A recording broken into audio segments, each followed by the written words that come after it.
You guys are getting the exclusive first look. Oh my gosh. And this is my first time presenting at Howard, so I'm quite nervous. And welcome to the Mecca. Presenting at my school, HU,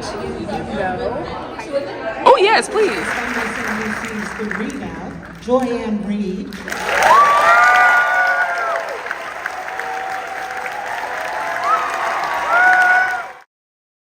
Happy Saturday, lovely people. It's been a while since you've seen my face. I've been writing a book, as you may know from my previous videos. I'm writing a book in 90 days, so that's been like taking a lot of my time as well as my doctoral program, but I wanted to at least let you guys know that I'm trying to stay sane by doing other things than writing, like meeting up with people, seeing people, closing my laptop, getting out of my house, and having a social life. And that's what I'm doing today. I'm at the Black-owned bookstore Mix and Mingle in Maryland. So I'm excited that, did I say Black-owned bookstore? I meant to say Black-owned coffee shop. Forgive me. I've been writing this morning, so that's where my head is. So today I am at the Black-owned coffee shop Mix and Mingle in Maryland. I decided to do just that, mix and mingle. And I'm looking forward to just a little bit of fellowship and coffee, of course, before I get back to the house. I may actually do some writing inside. But yes, that is what's on the agenda for today. My glasses have fully transitioned, so now they have turned into sunshades because there's a little bit of sun out here in Maryland, but not a lot. It's very cloudy. Today is April the 5th.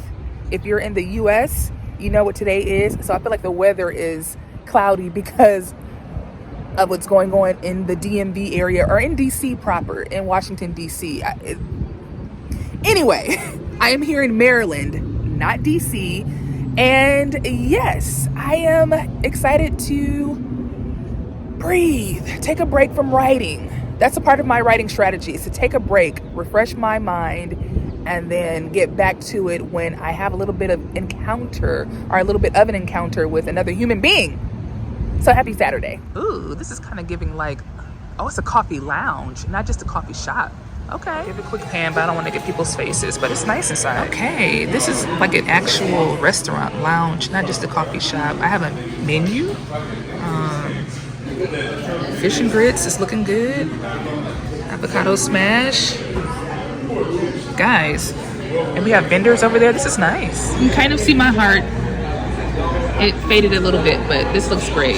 Caramel macchiato with oat milk. Got shrimp and grits. And then Anna got the Clinton plate with eggs and French toast and potatoes and all of the above. Bon appetit.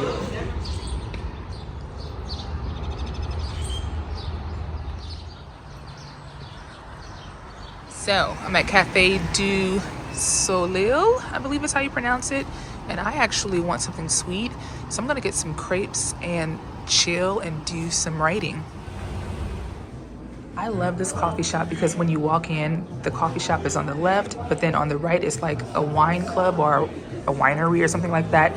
But the food, you can have access to both spots. So if you choose to partake in wine, then they'll bring the food to you. If you want to partake in the coffee shop, they'll bring the food to you. And the food is like crepes and I guess diner food or coffee shop, cafe items, but it's so peaceful and it's just so aesthetically pleasing.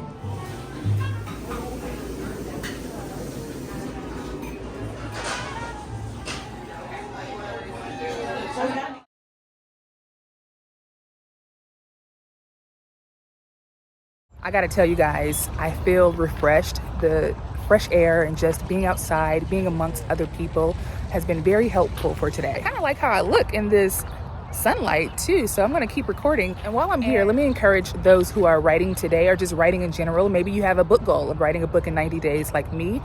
Take a breath. If you have writer's block, especially, go outside, get some fresh air, be amongst people, and just be re-inspired.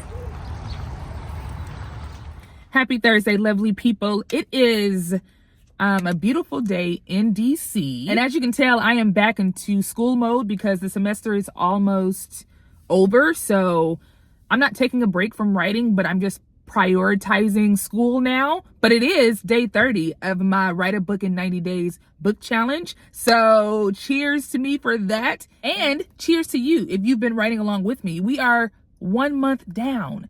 That's crazy. Lord help us for the remaining 60 days, but still, it's looking good. Hear the uncertainty in my voice? Is looking good.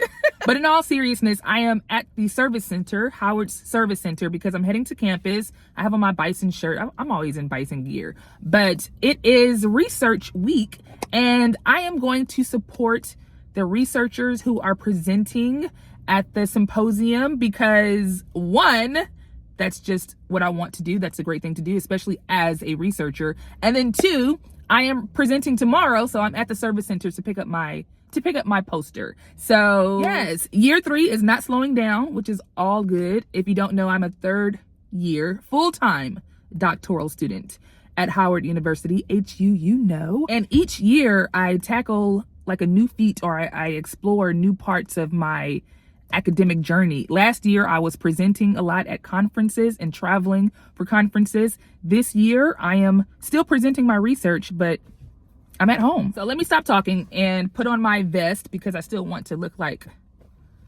my version of professional, even though I have on a Bison t-shirt, and get my poster. I'll take you guys along with me. Am I still ashy? I just put on lotion. Anyway, let me get settled and put on more lotion. Obviously, I need it. And then we can check out Howard's Research Symposium. I have never been here before, so I'm looking forward to seeing what's inside, as this is not a part of the campus per se. This is like off campus. Let's see what's inside. And we are here. Howard Graphics and Printing.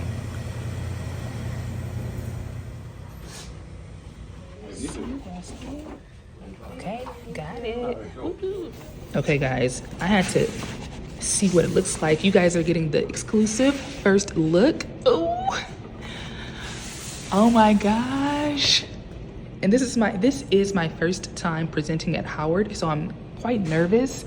And of course I haven't conducted my research yet. Like, I'm still researching it, but it looks good. I don't have any tables or graphs, but the info is there.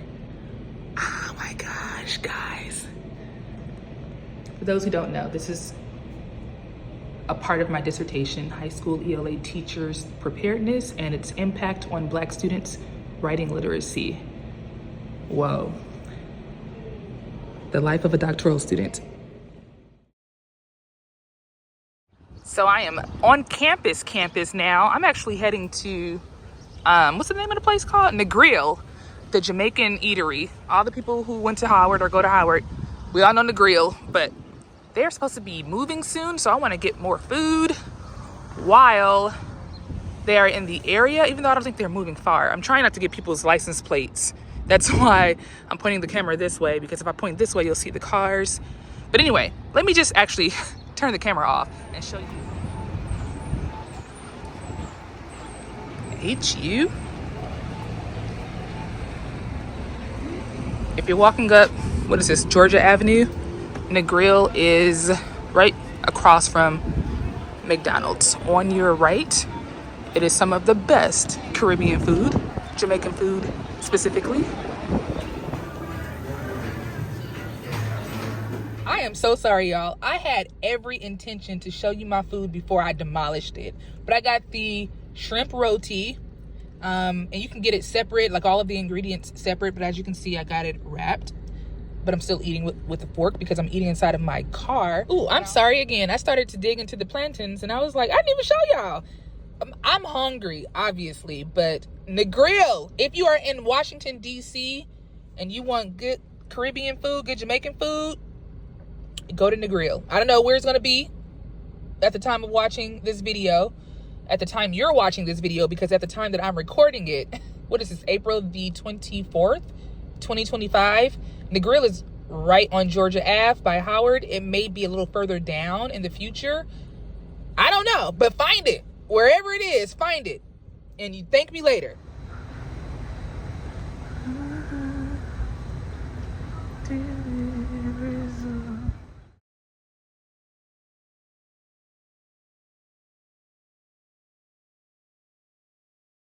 As you can see, I'm back on campus. I'm going to this event tonight, as well as the research symposium, so it's going to be a whole day at Howard. Welcome to the Mecca. Okay, we are here. This must be the slots for tomorrow. Let's see if we can find Jamila, because she's presenting today. Maybe down this row. Aww. Wow, that is impressive. Is this yours? Okay. Education system has employer and teachers practices, and the policy that I'm specifically highlighting is the teachers toolbox. Data shows that until recently, 91% of educators who are awarded tenure are in that weight, where you have 5% of tenured Black teachers and 4% of others who are awarded tenure. So as you can see, there's a vast disparity. Oh yes, please.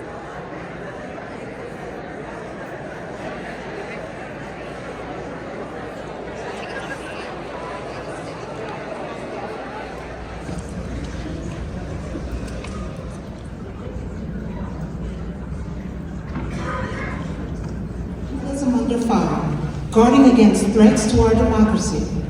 Please welcome New York Times Magazine reporter, Pulitzer Prize-winning author of the 1619 Project, Howard University's Knight Chair in Race and Journalism, and founder of the Center for Journalism and Democracy, Nicole Hannah-Jones.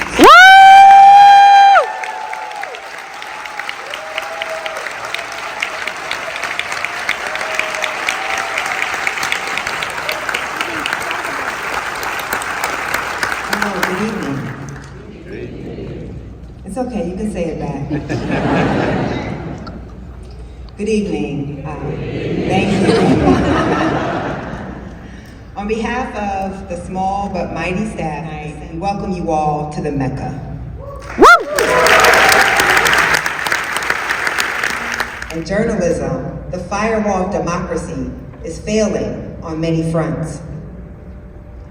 Many of us who tried to raise the alarm were dismissed by our colleagues who embrace the type of journalism that presents the view from nowhere, where we never take sides, and balanced coverage means treating both sides the same, even when they are clearly not.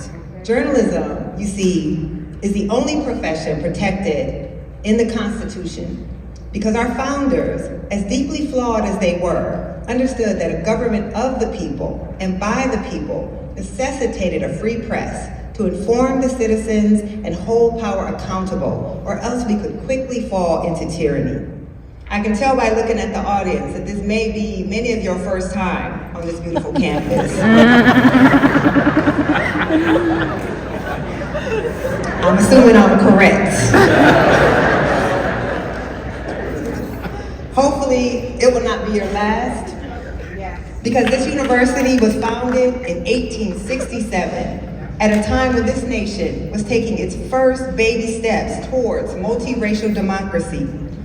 And when that democratic experiment collapsed just a decade later with the fall of Reconstruction, this sacred institution will continue to produce the very architects who through law, through politics, through education, and of course through journalism, would force this nation to become a democracy once again.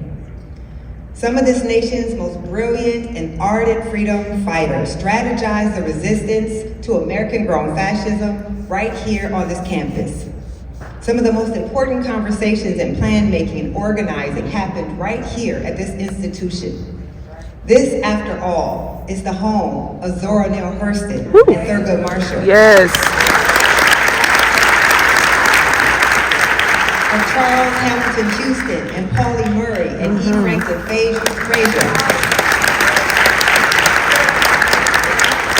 Of Amiri Baraka and Ralph Bunch, of Ta-Nehisi Coates and Isabel Wilkerson. Yes.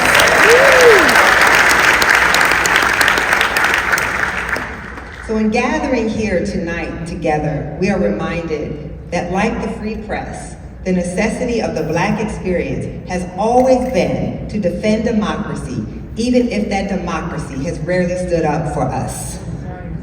Our ancestors warned us about this moment, but they also prepared us for it. And so as Toni Morrison, another daughter of Howard University, as she wrote in her essay, Peril, there are regimes who fear unmonitored writing is justified because truth is trouble. It is trouble for the warmonger, the torturer, the corporate thief, the political hap, the corrupt justice system, and for a comatose public. Unpersecuted, unjailed, unharassed writers are trouble for the ignorant bully, the sly racist, and the predators feeding off the world's resources. The alarm the disquiet writers raise is instructive because if unpoliced, it is threatening. Therefore, Toni Morrison warned us, the historical suppression of writers is the earliest harbinger of the steady peeling away of additional rights and the liberties that will follow. Welcome to the stage, Boston College political historian and author of the widely read nightly newsletter, Notes from an American, Heather Cox Richardson.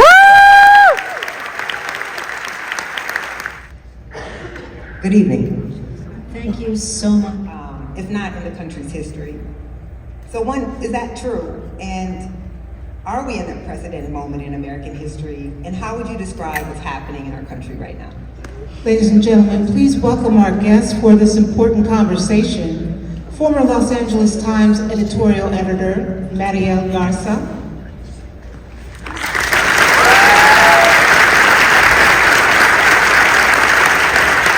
Former host of MSNBC's The Readout, Joyanne Reed.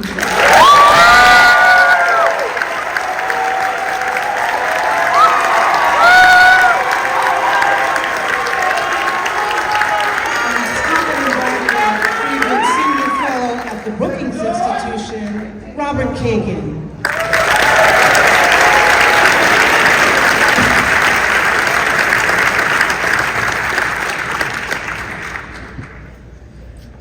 Hey. Well, first of all, I want to join the thanks to you and to this institute and to this university for having me and for having us in this important discussion. I will say that, just to be perfectly frank and factual, I've never been given a reason why I was fired. I have had my exit interview. I had a very brief phone call from the new president of MSNBC, but even in that call, I was never told why. I think the thing that makes all of our stories similar is that we all ostensibly worked for journalistic operations, but in the end, these are corporations. And they're corporations whose owners view them as a business, and they view the journalism as not necessarily the core business. The business is the business. And okay, guys, I know you can't see me because it's dark in my car and my little what is this, mirror light is not very light, but I just wanted to show my face and give my remarks after the actual event while it's still fresh. But really quickly, I will say this has challenged me to think about journalism and the attacks that are happening on journalism in the United States due to this administration. And some takeaways for me are the importance of independent press, or even the rise, I will say it that way, the rise of independent press. And the most important takeaway was and is personal courage. It takes personal courage to be a journalist these days, or to be a journalist, period.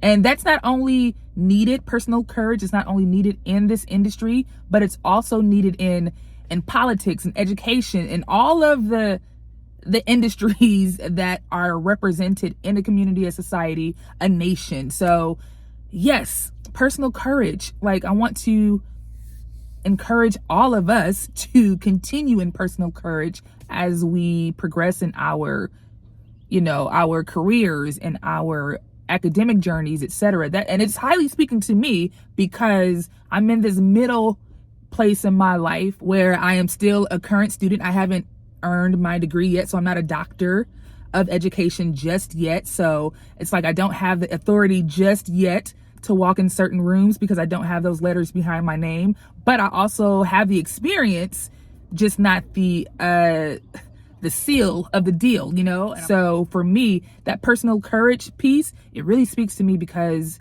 that's what I need to view my life through, that lens. I need to view my life through the lens of personal courage. Like, in order to make these decisions that are going to affect my life in a positive way, I need to be courageous. So yes, those are my takeaways.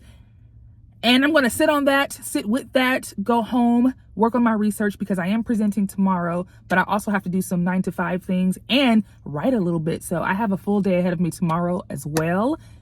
'Tis the life of a doctoral student and author and book editor. So good night. Hello, happy Friday. I am meeting with my professor in like literally 2 minutes. So, and I have on a velvet top, and I don't want to get makeup on it. I don't wear a foundation, but I still wear like tinted moisturizer. So that's why this is on. As soon as I hop on this Zoom call, this bib will come off, but not a minute before. And I wanted to show you guys a behind the scenes of a hectic schedule because I woke up this morning, did some 9 to 5 work, did some freelance work, and now I am meeting with my professor for the last class. Like, I have questions about the assignment. And then, of course, I'm heading to present at the research symposium at school. Then after that, I have a meeting for my freelance work. So, and I can feel my lips are chapped. I need chapstick. I need lotion on my hands. I have 2 minutes. Let me log in because I'm hosting this meeting. So I have to actually be on time. But yes, all in a day's work. Like 'tis the life of a doctoral student. So let me start this meeting just in case. Oh, it's 12:59. My meeting is at 1. Okay, you need, first things first, girl. This is first.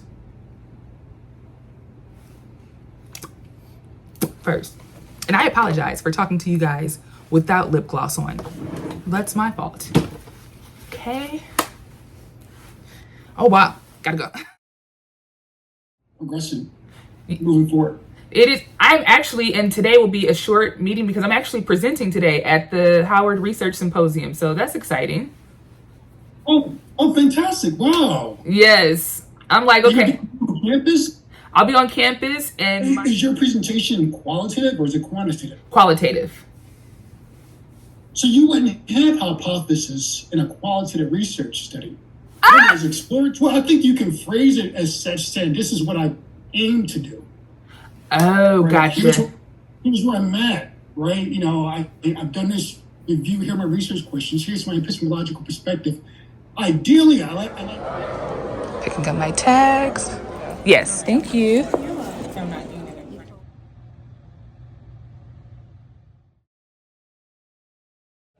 Got a little swag. I love this. It's nice and heavy and bound. I will keep it for a very long time.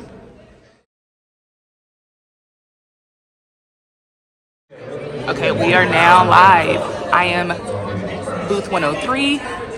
My research is now up. Presenting at my school, HU, High School ELA Teachers Preparedness and its impact on Black students' writing literacy. So I have some findings here, and I can't wait to share the next steps.